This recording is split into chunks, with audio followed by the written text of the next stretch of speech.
Our next guest sees a looming problem with debt, more than $1 trillion in high-yield debt that comes due over the next 5 years, all while municipal debtors continue to borrow and prime corporate borrowers are refinancing. Joining me now with more is Frank Aquila, partner at Sullivan Cromwell and a Bloomberg Business Week column. Frank, always great to see you. So you're really zeroing in on this problem with all of these junk bonds that are coming due within the next 5 years as a weight to the overall economy and the recovery that's underway so far. Explain how you came to this theory. Right. Well, I think there's a couple of different things going on. First of all, if you look at the U.S., prior to sort of 1980, U.S. individuals, corporations, governments tended to be fairly prudent in their borrowing.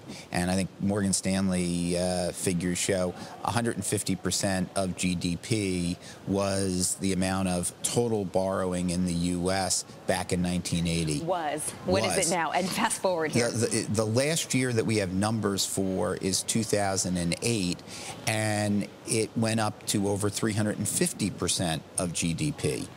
And so I think the concern is that here you have a slow economy, you have governments borrowing the way they never had to before, both U.S., non-U.S., state and local governments borrowing. Banks are in less of a position to lend than they were a few years ago. And then you have this $1 trillion worth of high-yield debt securities that have to be refinanced, and you can see what an issue that we have coming forward. You write in your piece here in Business Week, the struggle to pay off, refinance, or renegotiate debt can be difficult and is always fertile ground for unintended consequences. That's real scary, Frank. So are we facing perhaps another economic bust?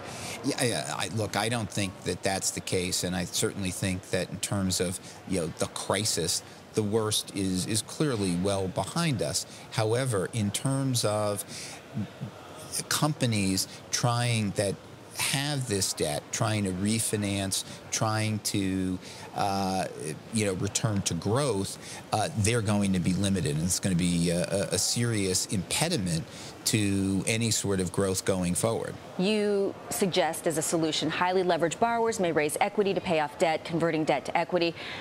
That seems like a good solution, but it might not be, at the end of the day, the best solution, or even possible.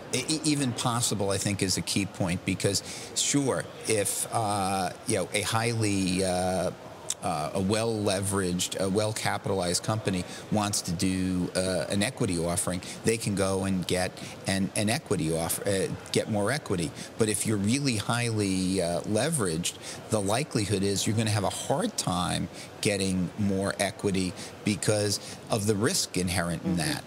So it's going to be difficult. What's the risk of a wave of bankruptcies? Well, I think we're going to see either full-blown traditional bankruptcies, or we're going to see a lot of prepackaged bankruptcy sales where companies go into bankruptcy with a plan of reorganization already in place, sometimes a buyer of assets already in place. And so we're going to see a lot of that. And I think the thing is, normally you think of bankruptcy in the context of a business that is really pretty weak, when in fact what we're going to see is good, strong businesses, but bad capital structures, too much debt, having to go through this process to cleanse the indebtedness. We only have about 20 seconds, Frank. Are companies, are individuals ignoring warning signals right now? Well, I think, right now they're dealing with the warning signals. They probably ignored the warning signals 8-10 years ago. Okay. Frank Aquila, thanks so much, partner at Sullivan Cromwell and also Bloomberg Business Week contributor.